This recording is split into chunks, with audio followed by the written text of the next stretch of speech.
my colleagues who know Western history that I would not be surprised if our current president set up an alternate presidency if he could find a city in Florida, if he could go to Avignon, Florida, and set up a counter presidency, as in the 14th century they set up a second pope.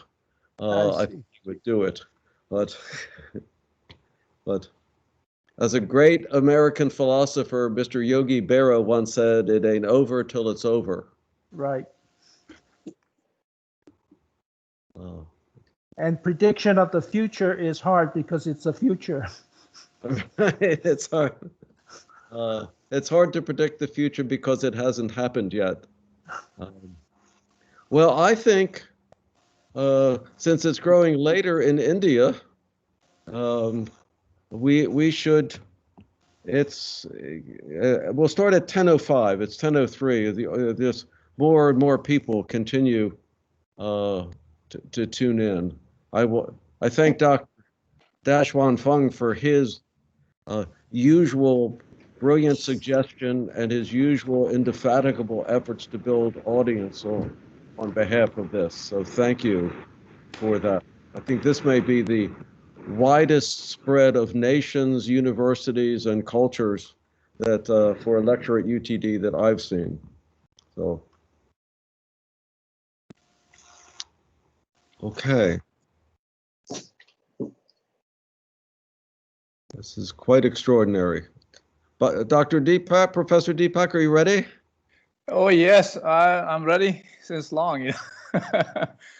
Good morning, afternoon, and evening to everyone who has tuned into this lecture. It's my privilege as the director of the Center for Asian Studies at the University of Texas at Dallas to welcome you and to introduce our speaker this morning, afternoon, and evening, Professor Bali Deepak. Very briefly, because I know you want to hear him rather than me, Professor Deepak is Professor of Chinese and Southeast Asian Studies at Jawaharlal Nehru University in India. He is an internationally recognized and respected expert in Sino-Indian relations, who has not only conducted published scholarship, but also advanced our knowledge of China and Indians' knowledge of China through his translations, both of classic Chinese philosophic texts and contemporary scholarship. Professor Deepak, I'm honored to say, is a member of the International Advisory Council for the Center for Asian Studies at UT Dallas, and I'm honored to be able to introduce him and to begin the lecture. Professor Bali Deepak. Thank you, Dennis, for those nice words. It's really my privilege to be a speaker tonight. And of course, US times morning. So very good morning to all of you, the members of the advisory board and colleagues from Center for Asian Studies and people across the world.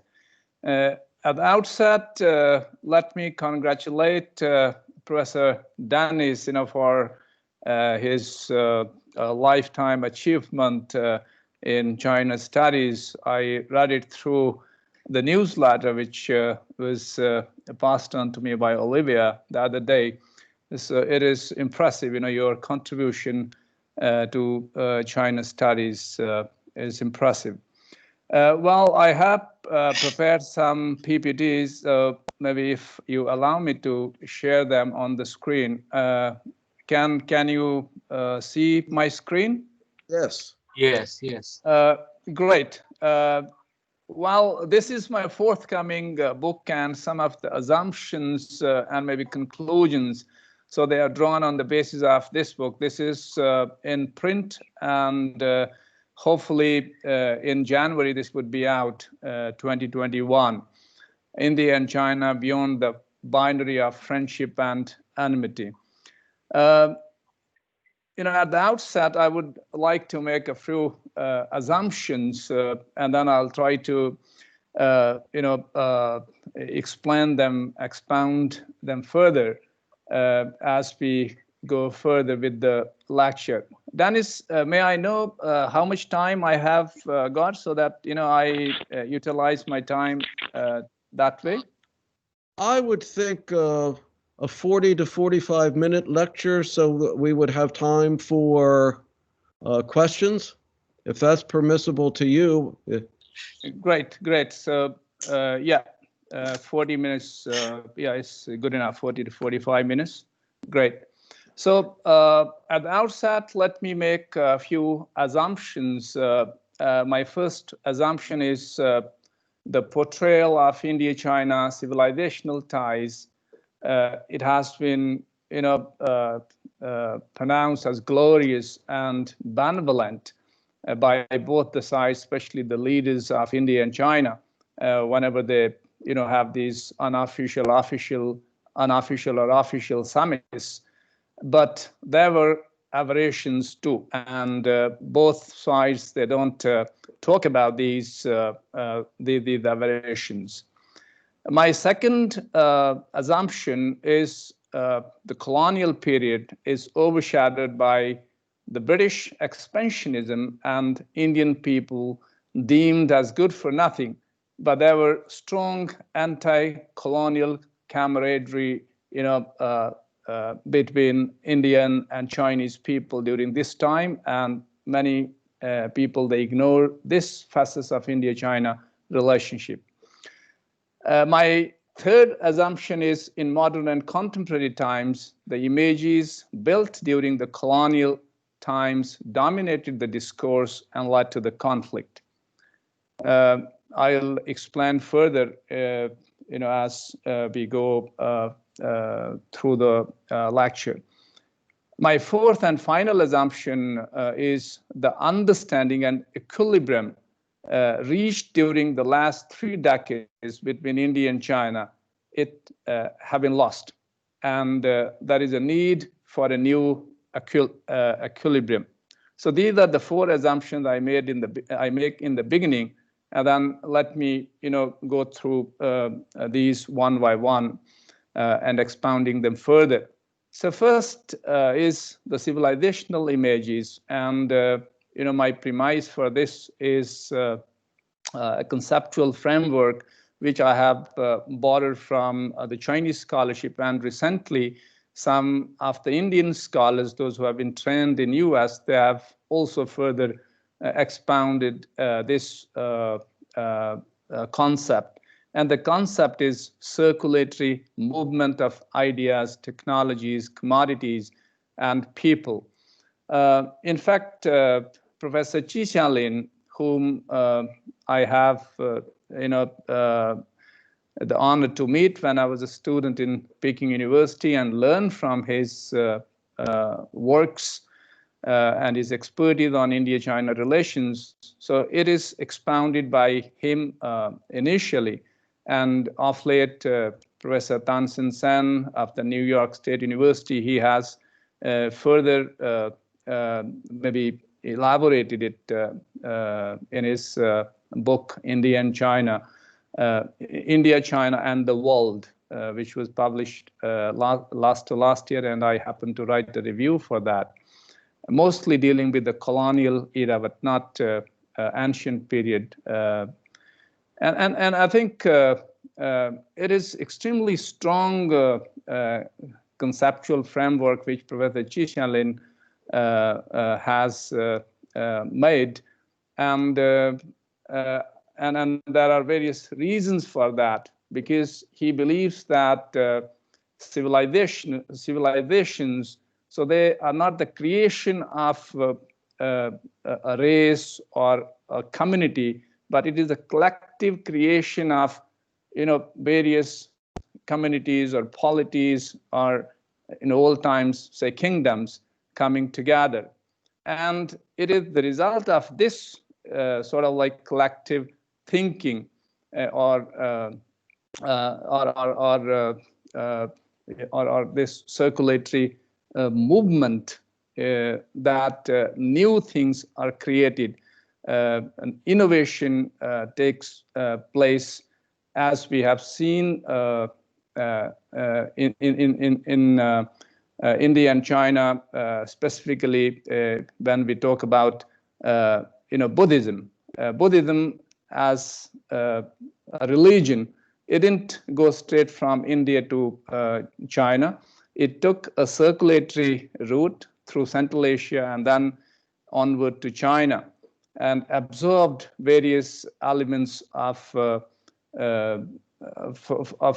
different nationalities and polities, and enriched. And by the time it further developed in China, it was altogether a new entity, Chinese Buddhism. It was, very, very different from Indian Buddhism.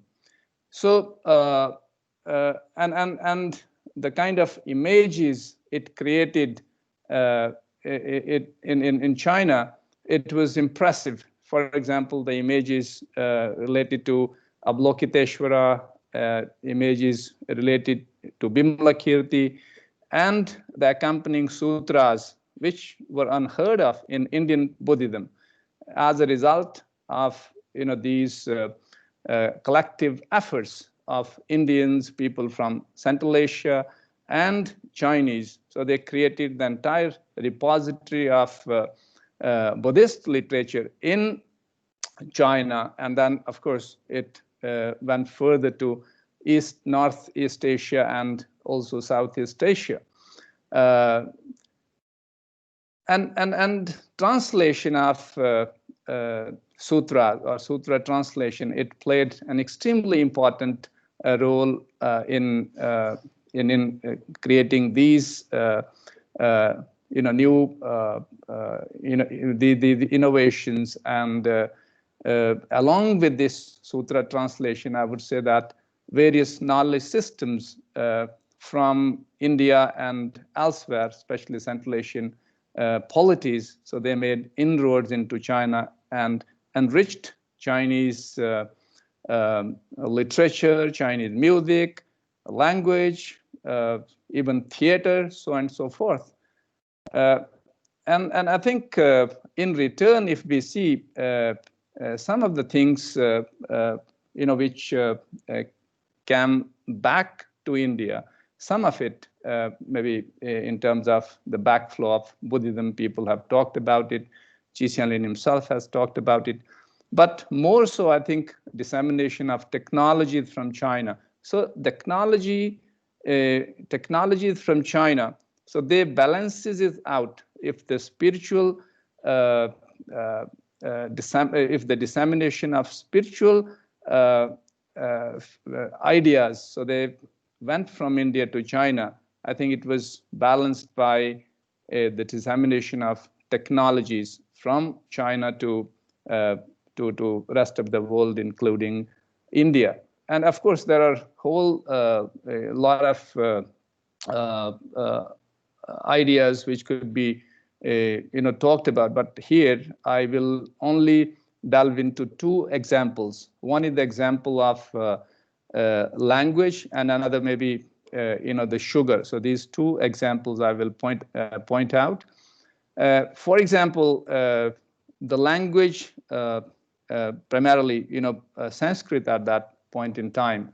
So it had tremendous influence on Chinese language. The book which I was referring to a while back to Dennis, it is this book, and I have titled it slightly differently, China and India, Dialogue of Civilization. So this is one of the volumes in those 18 volumes compiled by Chinese scholars on China's relations with literary relations with foreign countries. So this is one of the volumes. And not only the Chinese scholars, but the Japanese scholars, so they also have done studies as far as the influence of Sanskrit on Chinese language is concerned. So there are almost 35,000 vocabularies of Indian origin in present-day Chinese language. Even the modern Chinese, they still use these vocabularies. This is one thing. And another is if we look at the structure of Chinese, pre-Qin structure, it is mostly monosyllabic. And if we move further, to Han Dynasty, and especially in Wei Jin Nanbei Chao, Wei Jin Northern and Southern dynasties, we will find that it is increasingly becoming polysyllabic. And Sanskrit is responsible for this. So here I would suffice, my argumentation with two examples. One is He Chirui's comparative study of Lunhang and vocabulary in Eastern Han dynasties, Buddhist scriptures. So he finds that in Lunhang, so mostly the pre-Qin language, it has been maintained, whereas in early Han, so you can see that the language, it is becoming polysyllabic more and more. And this is further probed by another study, which is done by Zhou Junxun, and the study is titled Vocabulary of Wei Jin, Southern and Northern Dynasties. And he studies these supernatural novellas of Wei and Qin and Northern and Southern dynasties. And he finds that the ratio of polysyllabic words in these novels, so it is huge, and at times it varies from 1 to 8 to 1 to 11. So huge influence, and of course many people, they also believe that it has become tonal before like pre-Qin language. It wasn't tonal language, but with the dissemination of Buddhism into China, the Chinese increasingly becomes tonal language. So another example is the sugar making technology. So how it travels from India to China and then back from China to India. And this is very interesting because Qi Xianlin, he came across one of the Buddhist sutra, fragmented Buddhist sutra from library cave in Dunhuang.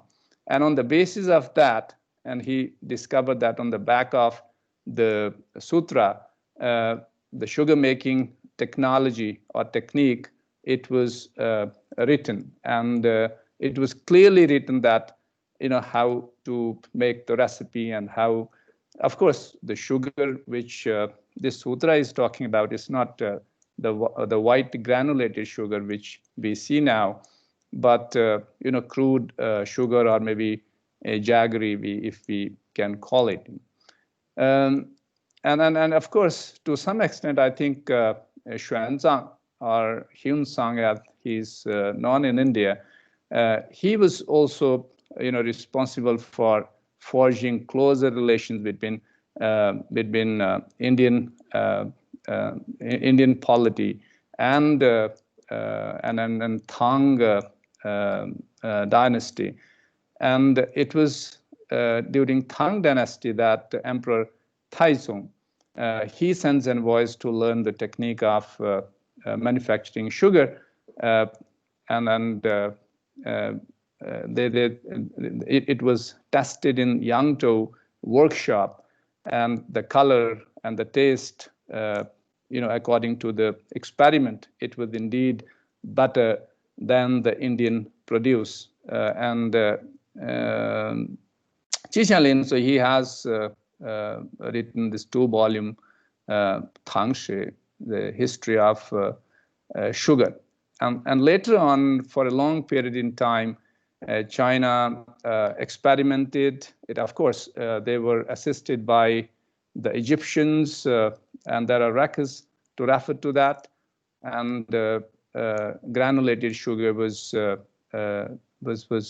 made. And Qi Xianlin, though this is not very convincing, but then he believes that it was during late Ming or early Qing dynasty, that granulated sugar, it disseminated from China to Bengal, as it was called at that point in time.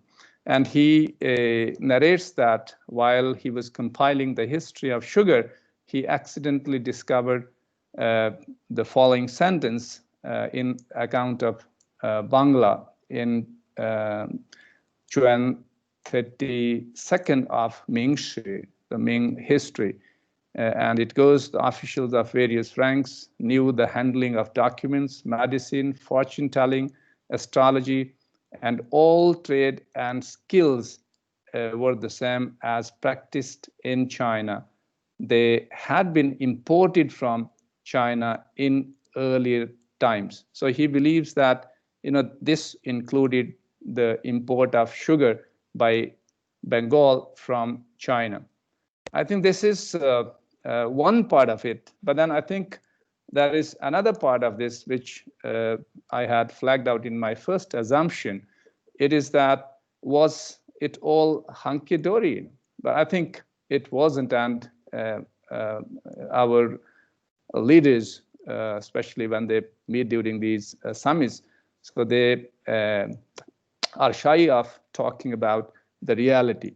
And I think those who study Chinese history, especially the historical records, so they will know that that there were regime changes also in, for example, to start with 1st century BC in Jibin state, and Jibin has been variously identified, with the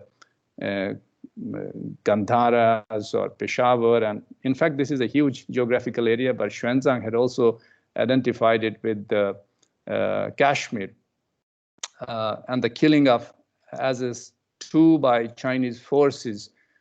This is a reference from Panku's Han Shu, so Han Annals or Han History. And similar incident, they also happened in Kannauj. So this is the empire of Harsha. And upon the death of Harsha in 647, when his empire was usurped, and he humiliated Chinese envoy Wang Xuanci. Wang Xuanci, with the help of Tibetan and Nepalese forces, defeated the usurper and took him all the way to China along with his family as a captive. And then, of course, other regime changes, though they are not related to India, in Vietnam, and Chinese tributary to Siam, extending Chinese tributary to Siam, that is present-day Thailand, and Java prior to Zheng He's voyages. And during Zheng He's voyages, a couple of this unpleasant incidents, defeat of Chen Zui, though the Chinese record, they said that he was a pirate, but he is also mentioned as ruler of Palembang, Sirivijaya Principality. And then in our vicinity, Sri Lanka, Alakonara is captured during the 3rd voyage of Zheng He, and he being taken again back to Nanjing. But of course, next year he was sent back to Sri Lanka. So there were these aberrations too, but of course, I think we also have to acknowledge the fact that even if Zheng he was capable of acquiring land, capturing territories, but he didn't do that. I think it was purely to enforce what Chinese perceived as their tributary system. But that same thing has also given rise to false glory, in the minds of many Indian friends. And I would like to just cite one quote from one of our ministers, who says that if China has been controlled culturally by any country, it is India. And this fact was accepted by Hushi. And I think this is misinterpretation of what Hushi wrote in his seminal essay called "Sertung Govanti the Iga Tencha." examining China's problems. In fact, he says that China was, so conquered by these monks culturally, so not controlled by India culturally, without sending a single soldier. So that's what Hu Shi says. And now coming to my second assumption, and this is related to the images during the colonial period. By this time, India and China, so they accounted for almost 50% of the Chinese GDP, and they both have been maintaining this for over 1,700 years. But owing to the Western military conquest and plunder, the maritime Silk Road was disrupted. The Chinese scholarship, they say that 1840 it marks the date of disruption, and no more so maritime, especially trade activities between China and other countries, including India, that took place after this disruption. And as a result, so China had to suffer a century of humiliation, and India was subjugated by the British for over 200 years. But at the same time, we will also see a very interesting development, and that is Qing China. It was becoming very, very apprehensive of the threat from British India. And during late 19th century, so she started to send officials to study the reasons behind the demise of Indian civilization on the one hand, and on the other, also to acquire maybe intelligence as regards what the British, they were intending to do in the Himalayas, especially the Himalayan states, be it Nepal, be it Sikkim, be it Bhutan, be it Tibet, especially Tibet. And we will find that a couple of officials, they were sent by Qing governor of Sichuan to start with Huang Maocai. And of course, there were people prior to that, coming, but they were not people sent by the government. And Ma Jianzhong and Wu Guangpei, they were sent by Li Hongzhang. They visited India between 1878 to 1881. And if we see Huang Maocai's diaries, so he invoked the nostalgia of Wu Tianzhu. There's 5 Indies, I've translated it like that, that how come it disappeared, such a wonderful civilization, it was totally gone. And Ma Jianzhong and Wu Guangpei, they held Indian people responsible for their own fate, and then called Indians as ignorant and their government impotent, as they were unable to defend themselves against the British colonizers. Indians were treated as people of a lost country and no more than slaves. So this was a very, very negative, feeling about the Indians, maybe their plight under the British. And after Ma Jianzhong and Wu Guangpei, Kang Youwei, in fact, he also lamented, the plight of the Indian people. And when he was in Darjeeling in 1901, of course, he was a fugitive. He ran away from China in the wake of the failure of the reform movement. And in his diary, he has also very, very negative views about the Indian people. In fact, sort of like we have nothing to learn from India. And Lu Xun reinforces this and this point. In fact, he despised Rabindranath Tagore as a poisonous datura. Datura is a kind of flower, which is poisonous, good to look at, but poisonous, implying that good for nothing. And Indian people as inferior slaves in cage. And these are the things, I think, which have been shunned by the scholars as well as leadership, of both the countries.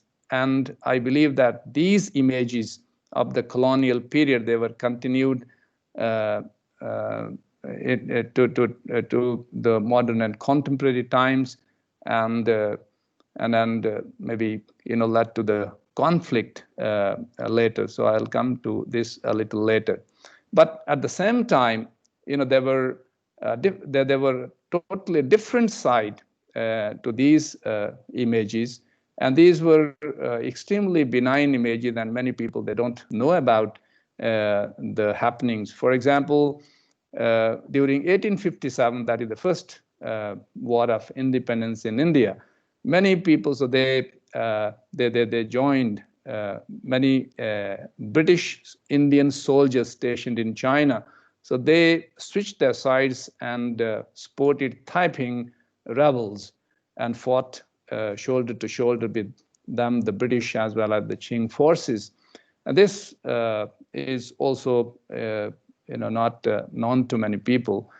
And Indian and Chinese nationalists, so they also joined their hands in Japan and China during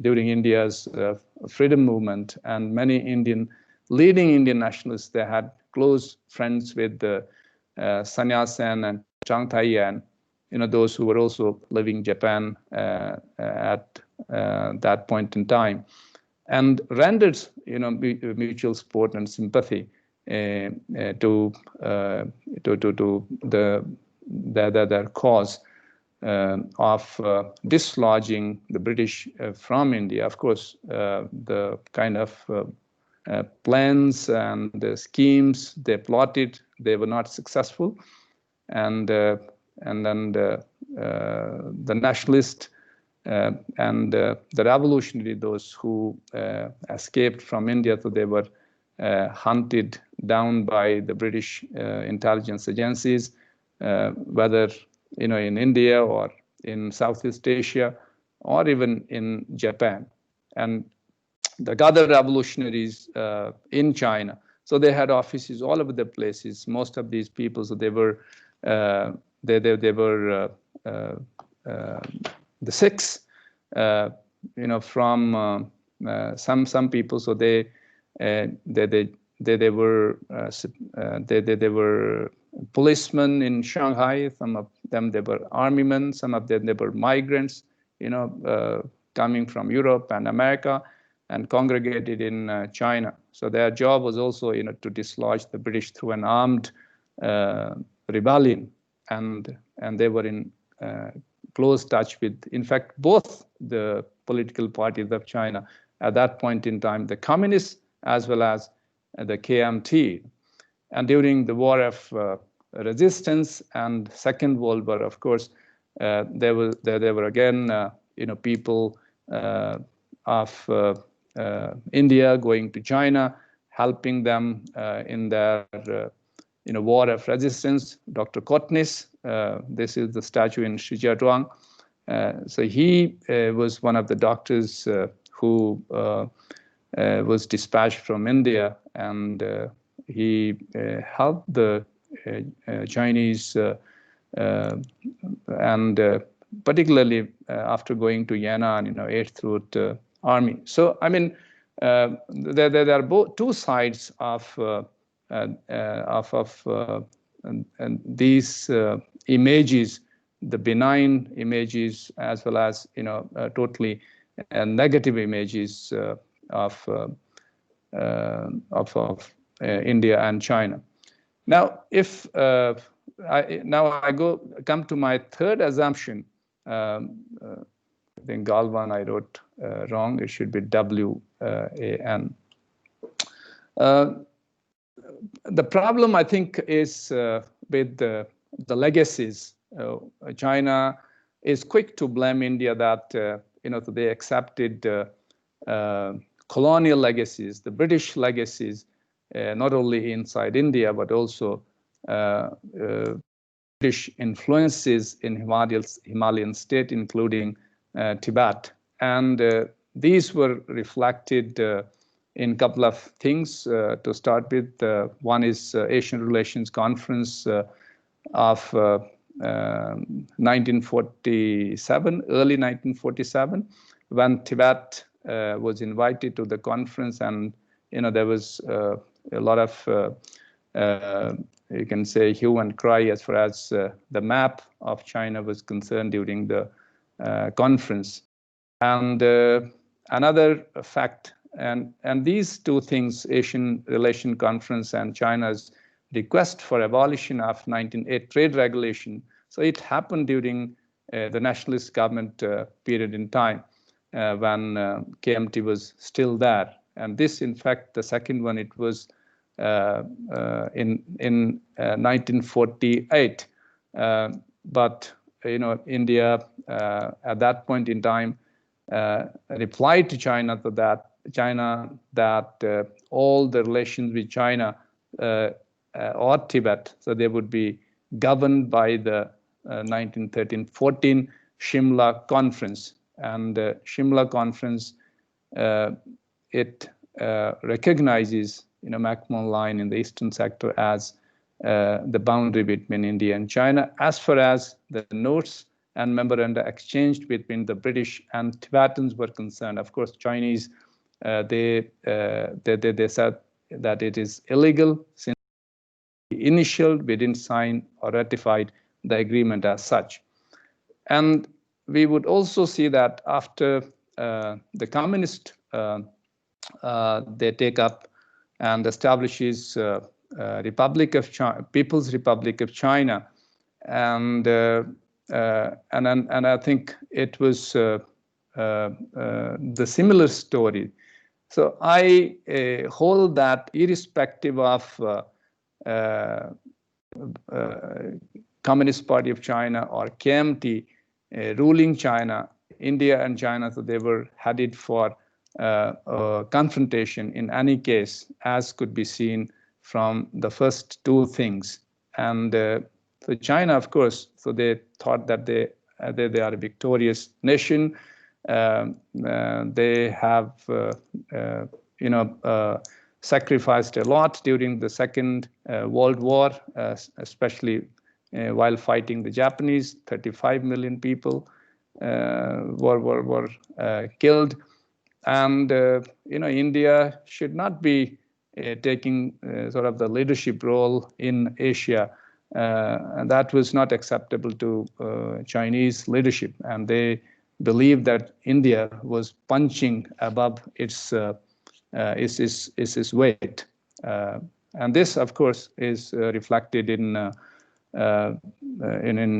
various letters and memoranda.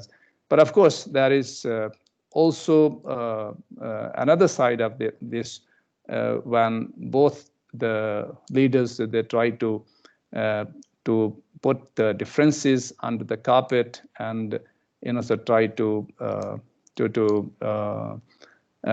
talk about friendship. In fact, the Bhai period of this time, especially after initialing this 1954 agreement, or also known as Panchshil.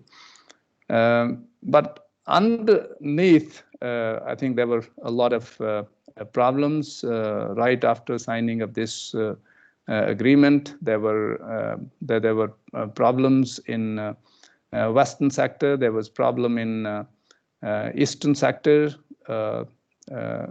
As we can see, even the middle sectors, the incursions, started right after signing the 54. So the things were aggravated by Tibetan uprising and the flight of Dalai Lama, and Nehru was totally villainized by China in the wake of that. Now, I think since my time is running out, so I will quickly, go through my fourth assumption. And my fourth assumption is the kind of understanding and equilibrium, so that was built between India and China during the last 3 decades or so. It has been lost, and why it had been, why it was achieved at the first place, because peaceful rise of China, it required a peaceful surrounding. Economic development was there, and more importantly, I think India and China, so they were at the same stage of economic development, and it was as a result of this, both thought that there is enough space for both the countries to share power, or the markets in each other countries and also in the region. And as a result, both talked about strengthening bilateral as well as multilateralism in their talks.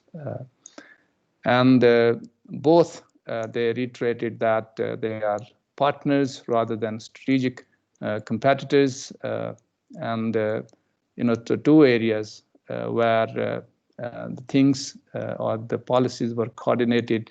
So it was first the people-to-people relationship, direct flights, and various other things happened, and trade and investment was extremely important part of that. A huge investment took place, but of course, if we compare it between, so it is abysmal. But still, if we compare this trade and investment prior to 2000 and after that, so it is still massive.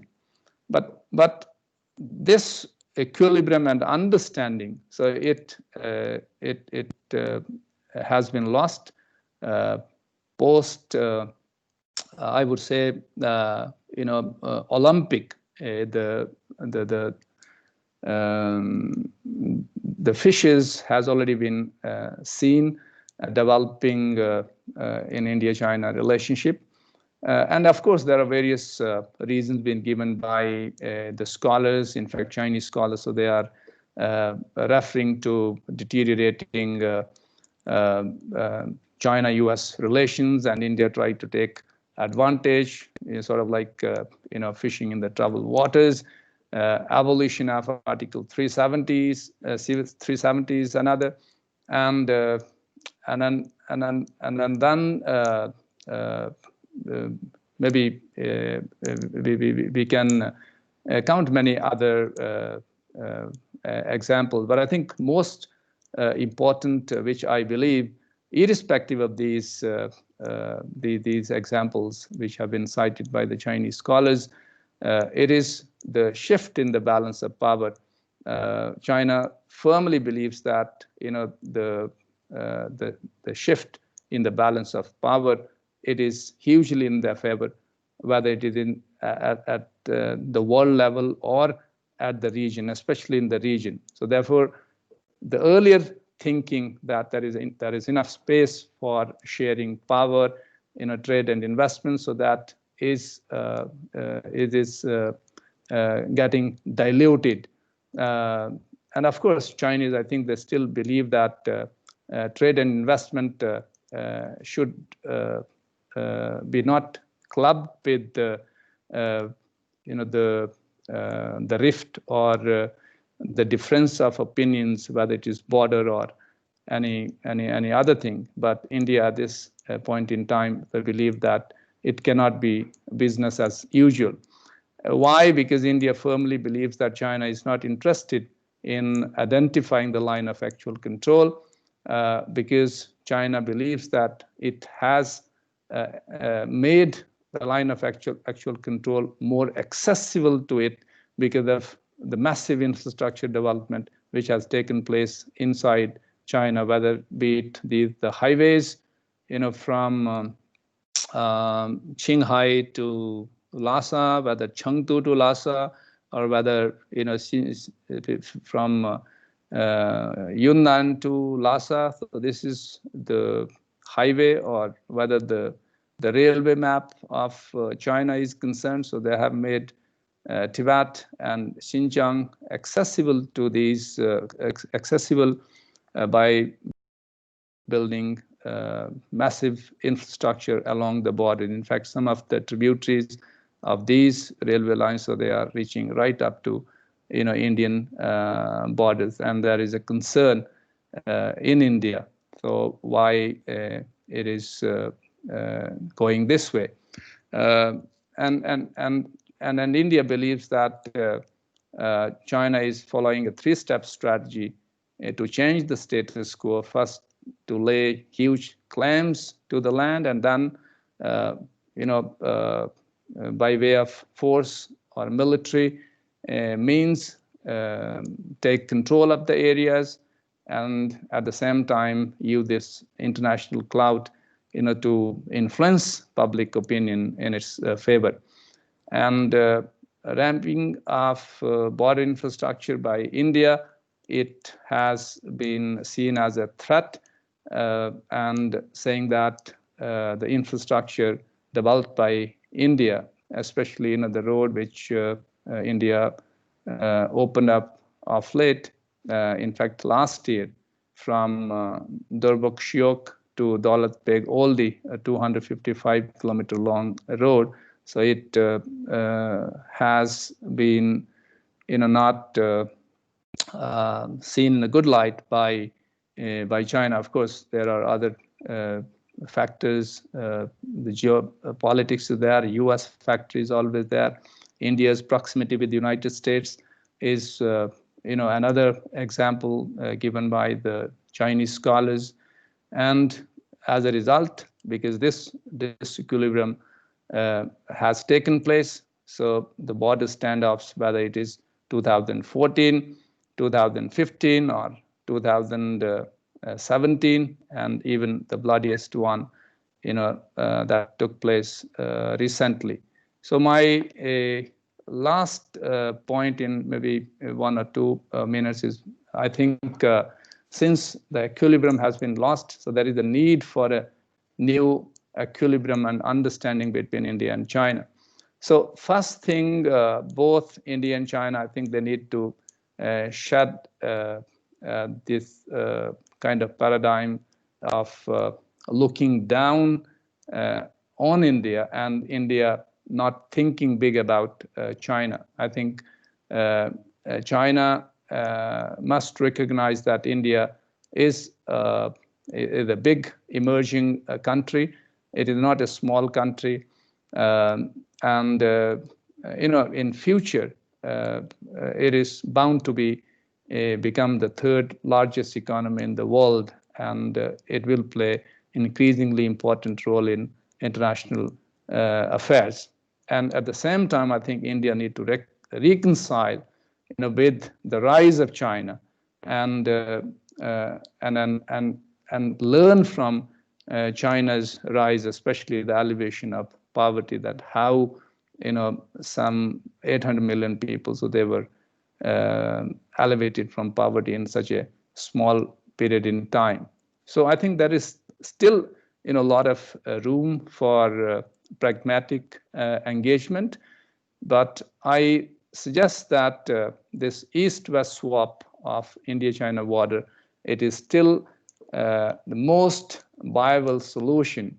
And I would refer to what Ambassador Cheng Ruisheng, he was ambassador of China in India, so he has to say that. And it was sort of like folly of India not to ask for an explanation from China as to what it meant by East-West swap. In fact, he explains that the area which is disputed in the Western sector, it should be, swapped for this, implying that the existing jurisdiction of respective country, if this area is under the jurisdiction of India, India should keep it, and if this is under the jurisdiction of China, so China should keep it. In fact, he mentions about 33,000 square kilometers here will go to China, and 90,000 square kilometers will go to India. Of course, there is another problem in the middle sector, but the area in dispute, it is very, very minuscule, around 640 square kilometers. Another thing is, India must be part of the global supply chain. After all, it is economy, and it is competitiveness of your market, your industries. And if you are sitting at a fence, I don't think India will go anywhere. So that's why I strongly believe that India should have been in the RCEP, which has been concluding recently. So decoupling, which my Indian friends, so they have been thinking about from China, it is almost impossible, because if we see the interdependence of certain sectors on China, it is huge. For example, see the pharmaceuticals, 70% of ingredients from for Indian pharmaceutical industry, so they come from China, and list goes on. So, and I think the people to people, it remains an extremely important area. And here I would say that academic exchanges between Indian and Chinese scholars, think tanks, and universities, it integrates so many areas, including publishing industry, as I have seen in last couple of years from my own experience, and it augurs well for bilateral relationship. I think I will stop here. I've taken more than my allotted time, so I would be happy to answer what is left in the question and answer session. Dennis, over to you. This is fascinating, and we will just continue your allotted time. This was as thoroughly convincing and valuable an overview as I've heard. Let me, before I ask any questions, turn it over to our distinguished audience and give you the opportunity to ask questions. So just raise your hand on the screen, and we will recognize and make available to you to ask a question. So open season. Who would like to ask the first question? Dr. Gu, I see your hand is up. Okay. Unmute yourself and then speak. Thank you. Professor Deepak, thank you very much for giving us a highly informative and insightful lecture. I thoroughly enjoyed it, and also I learned quite a bit from it. I have two questions, one concerning ancient time, one concerning modern time. Of course, I think in a way they are related. My first question is that first I started with a comment and then with a question to you. That is, when, according to your lecture and also according to the historical accounts I have read in the past 30 years or so, we notice a very interesting phenomenon. That is, in the past 3,000 years, most of the time during ancient times, the cultural exchanges between India and China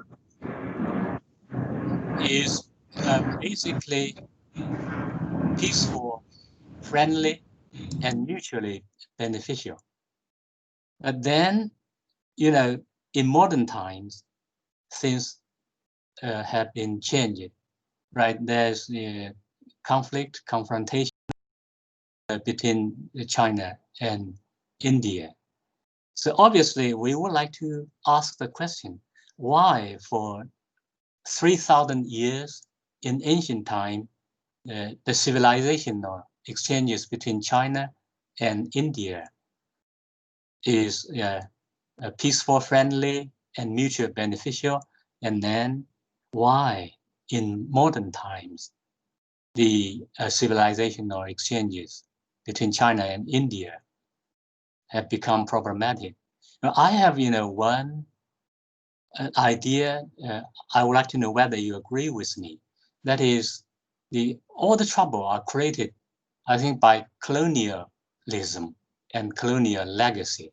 After all, when you talk about border conflict and border standoff between China and India, we can trace this conflict back to the British rule, right? At the end of the British rule, the British, the Lord called who McMahon, right? He just simply draw a line on the border and make it as the demarcation line between China and India.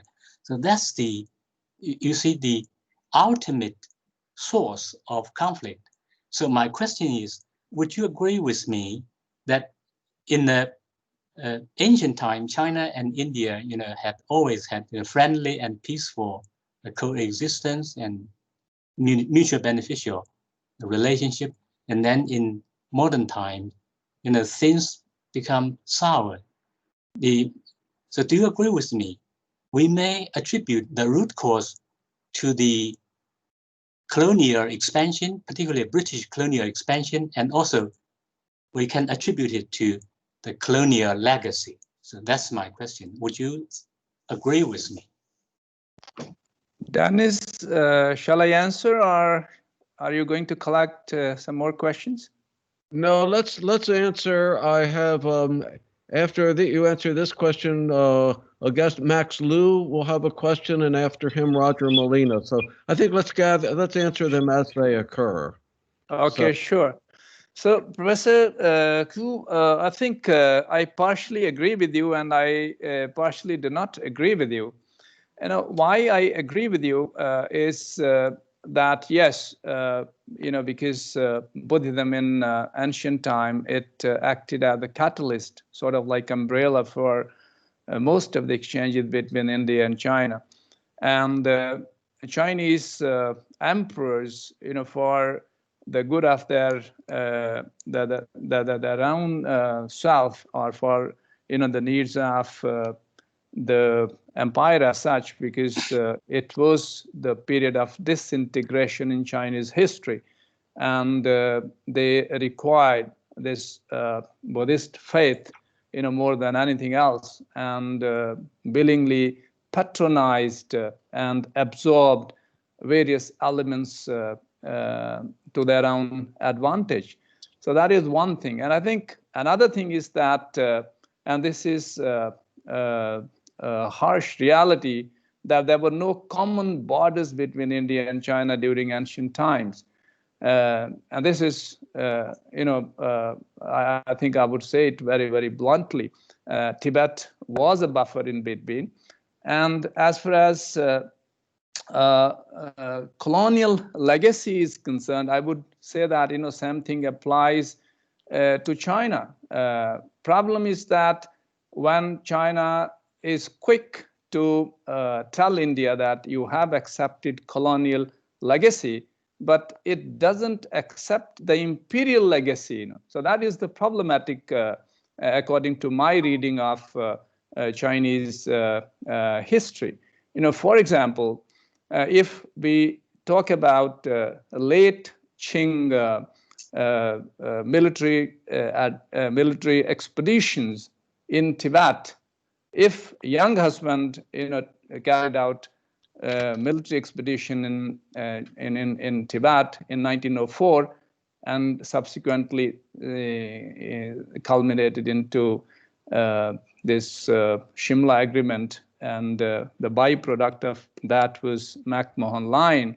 In fact, McMahon Line was not to demarcate the border between India and China.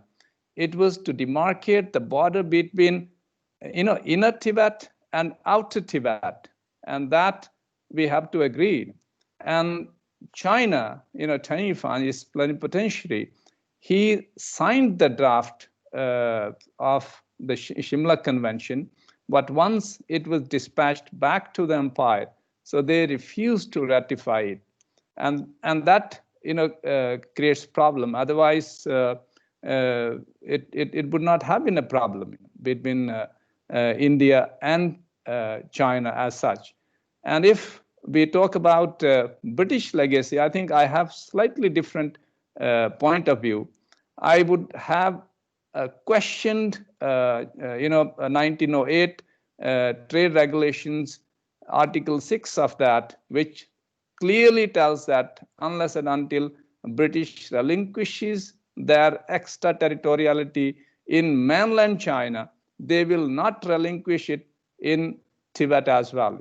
I think Indian government would have told the British, you utilize this article, but then problem is that Indian government look other way around. So they thought that it has been overtaken by Shimla Convention, and Shimla Convention, as for Indian and Tibetans are concerned, the border is defined by McMahon Line.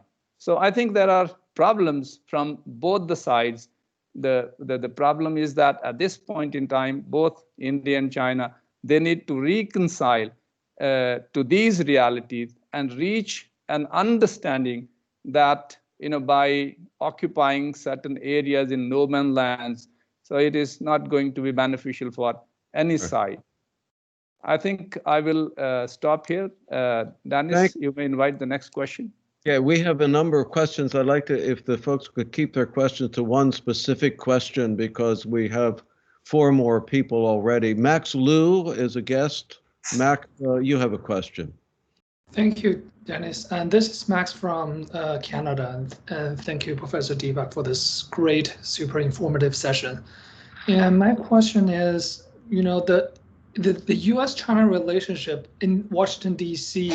has been agreed by both parties as sort of like, both parties see it's going down the hill, and both parties in the Washington, D.C. see China as a strategic rival. And in that sense, it leaves, policymaker from either party like little room to try a different approach. What's the sentiment towards China in India among different parties, politicians? Although India doesn't have, a bipartisanship like the United States, but I wonder, how much space are there for politicians to try different approaches with China? Thank you.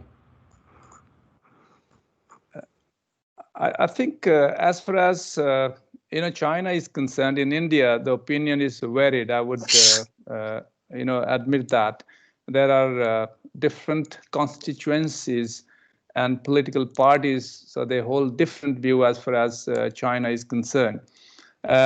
We have left parties in India, so they are extremely pro-China.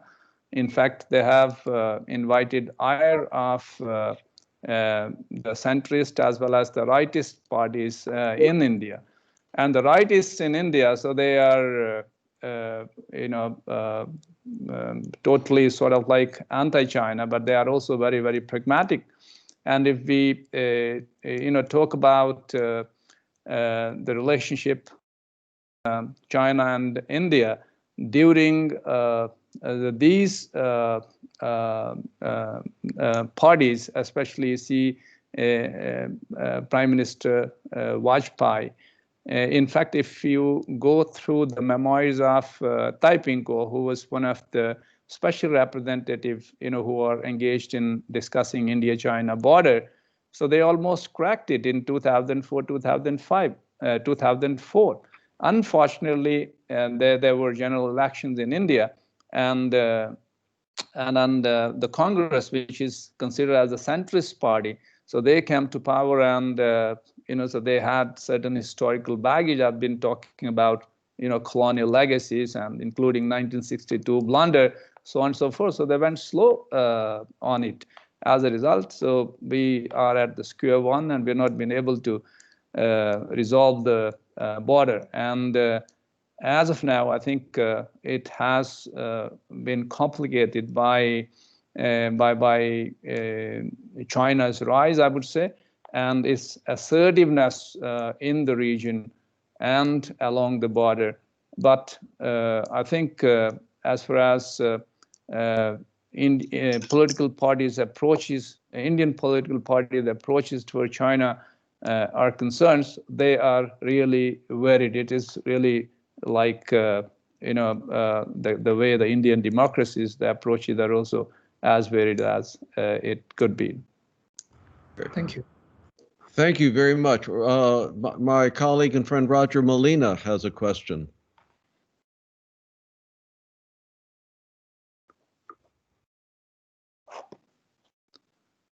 Roger, you there?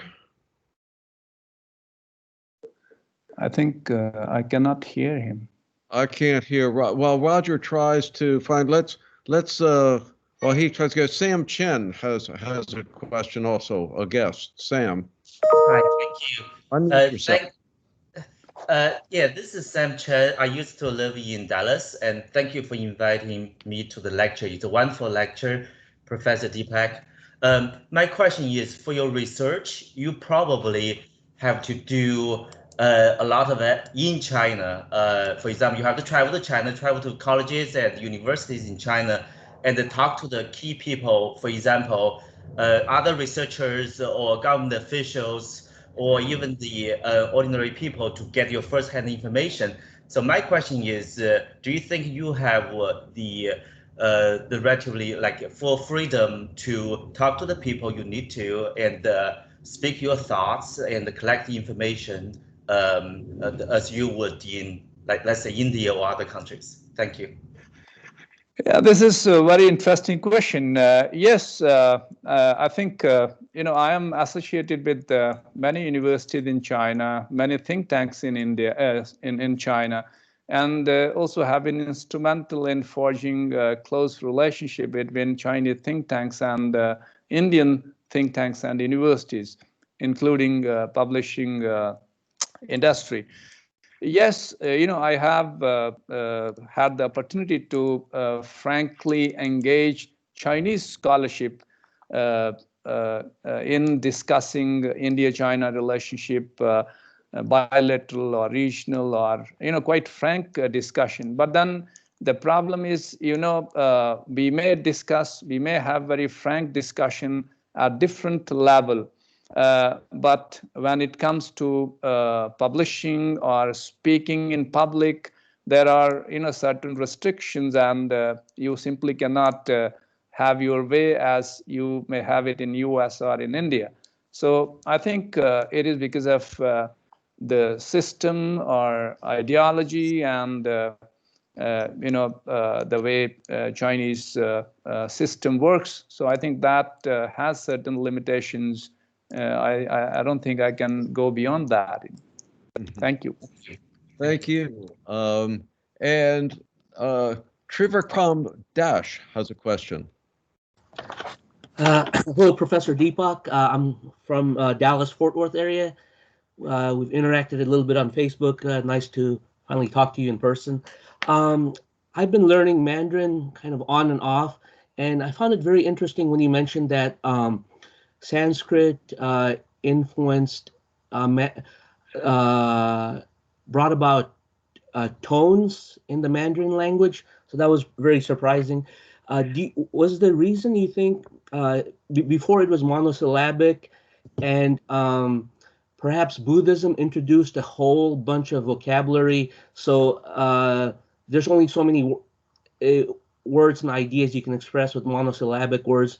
Would that be the reason why it became tonal? Yes, exactly. One is the need to put these Indian systems or concepts into Chinese, which was impossible to do it with monosyllabic language system. And secondly, because sutras, they are chanted, and if you chant, I think monosyllabic language, it may be not good enough for chanting. So sutra translation and chanting, that contributed hugely to the tonal system of the Chinese language. Okay. Yeah. Thank you. Thank you. We have time. Yeah, We have two more questions. I see Roger Molina was able to get unmuted. Roger. Dennis. Yes. Okay. Roger, and then more from a colleague at UT Dallas, Suresh Sethi. Yes, Roger, you're the penultimate question. Okay, so I'm a member of the International Academy of Astronautics. And every year there is a meeting of the heads of space agencies, India, China, the European Union Space Agency, JAXA, the Japanese. And I'm wondering if there's an opportunity for Chinese and Indian leadership in outer space governance and treaties.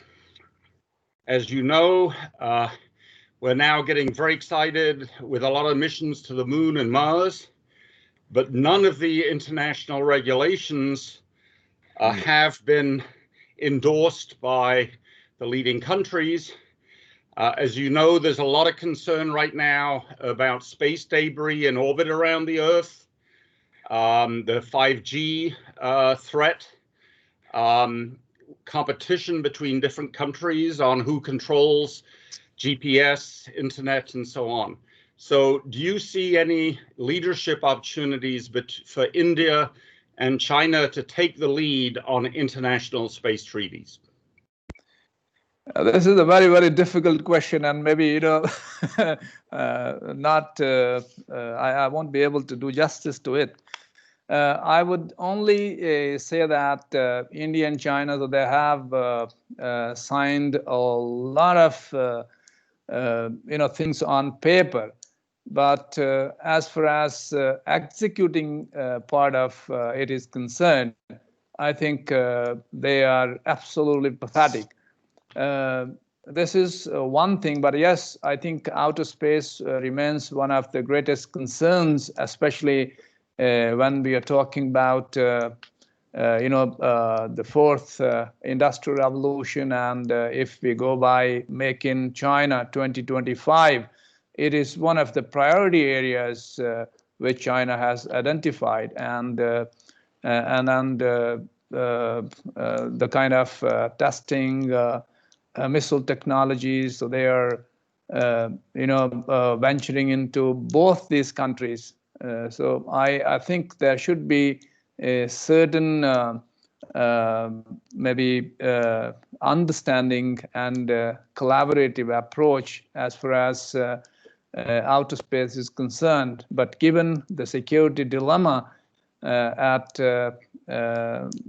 this particular time, I don't see much happening as far as collaboration, or especially the leadership which you're talking about. Unfortunately, I've just observed in the past few years that none of the Western space agencies are in a position to lead. The EU, Russia, unfortunately, the Japanese Space Agency is getting very small, as is NASA, with commercial activities picking up. And so I do think there would be an opportunity for China and India to exert leadership. I think the scope is there, but then I think it would be, I would say that it would be determined by the benevolent or malevolent nature of their relationship. Thank you. Bali, you can see via this question that at UT Dallas, the faculty does neither looks down nor thinks small. I'm going to ask my colleague Surya Sethi from UT Dallas, and then one slight change. I would like Dr. Dashwan Feng to make to have a final question or word before I close the proceedings. Sethi.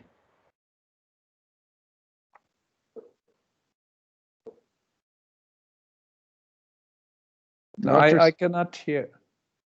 Are you there, Sethi? Are you unmuted?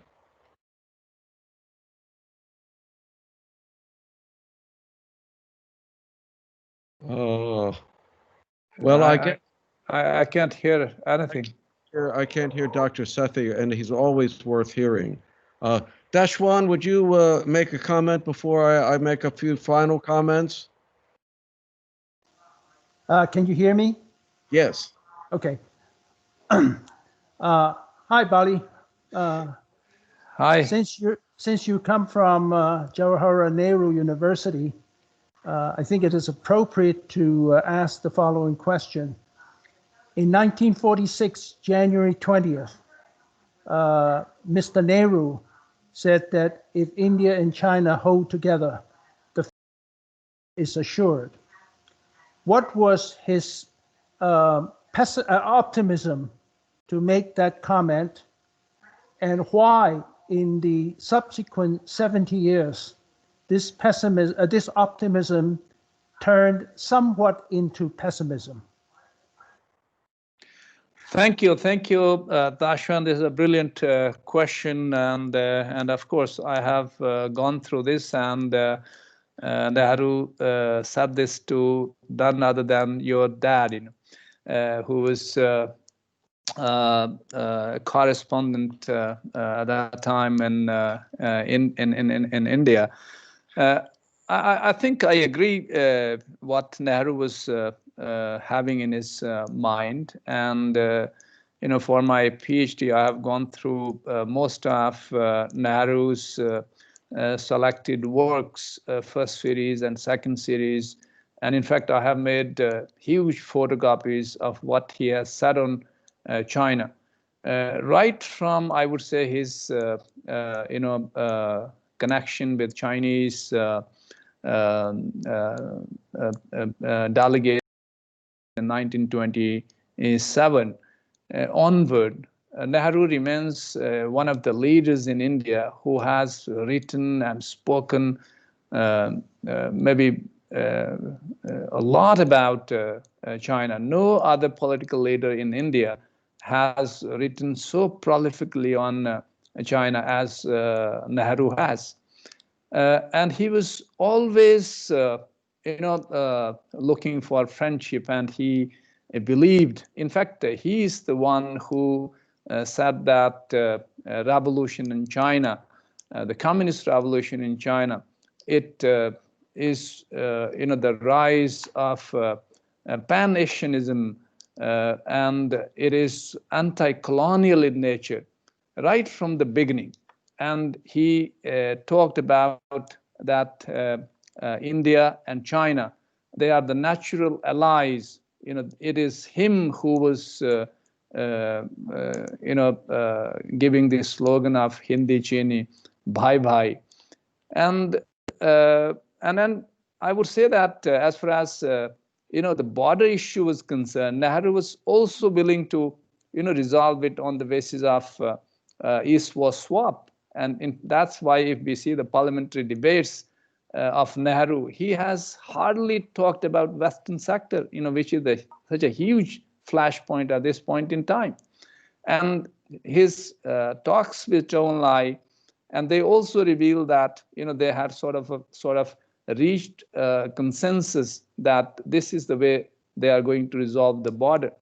But the ensuing developments later, I would say primarily the Tibetan uprising in 1959 and the subsequent flight of Dalai Lama to India, coupled with border clashes in both the sectors in 1959, one in Khonka Pass in western sector, one in Longju in eastern sector, both in 1959. And that, I think, was a turning point.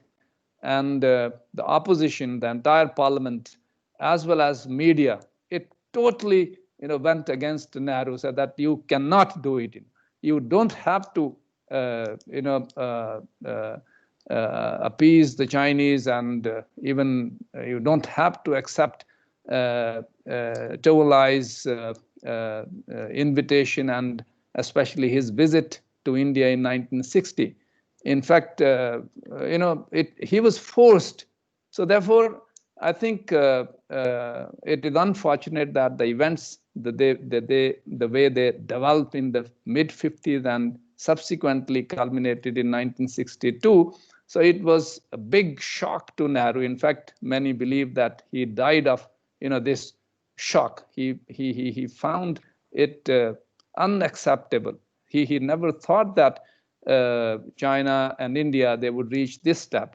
And this is also visible from other, you can say, events, whether it is the Bantung conferences 1955, and various other happenings. Just before that, 1954, he is advocating sending his confidant Krishna Menon to Geneva to have parleys with Zhou Enlai, even if India was not invited to these conferences. And also Indo-China question, he was always pleading about China. So somehow I think these events, which of course had colonial legacy as part, so they totally, poured a cold water on the things which maybe Nehru was having in mind. So I think even now, if you move away from the geopolitics, there is a huge scope and there are huge complementarities between India and China, provided that both, so they try to see the frontiers the way it was looked, during old times, not the borders defined by the nation state. This is my border and this is sacrosanct and this it cannot be violated.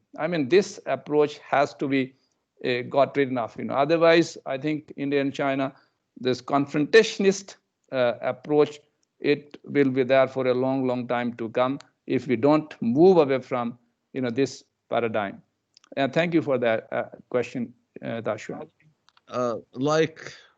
Like a great symphony, you have concluded with a crescendo to bring all of the ideas together and to end your informative, provocative, and eloquent presentation to a non-conclusion, because the questions remain and the issues, I think, only grow more important. And the question I would have asked has to do with the role of the United States in these turbulent times. You have mentioned the United States, India, and China together, but that must wait for another time. One of the goals of the new Center for Asian Studies is to bring together international audiences for lectures such as this, for question and answer periods, and also to make sure that we hear international voices. Too often what we in America know about India and China and Asia comes to us from American scholars. It's important that we seek other voices of expertise and other perspectives. If those in the audience have suggestions for future lecturers, for future conversations, please contact the Center for Asian Studies or me directly through the center. Bali, Deepak, thank you for enlightening us, provoking us, and intriguing us. I look forward to seeing many of you at the next lecture sponsored by the Center for Asian Studies. Until then, good afternoon and good evening. Thank you, Dennis. Thank you, everyone. Thank you for your patience and bearing with me. Went all too quickly. Thank you, Bali, again. Thank you. Take care, everyone. You too. Be safe. Bye-bye. Bye.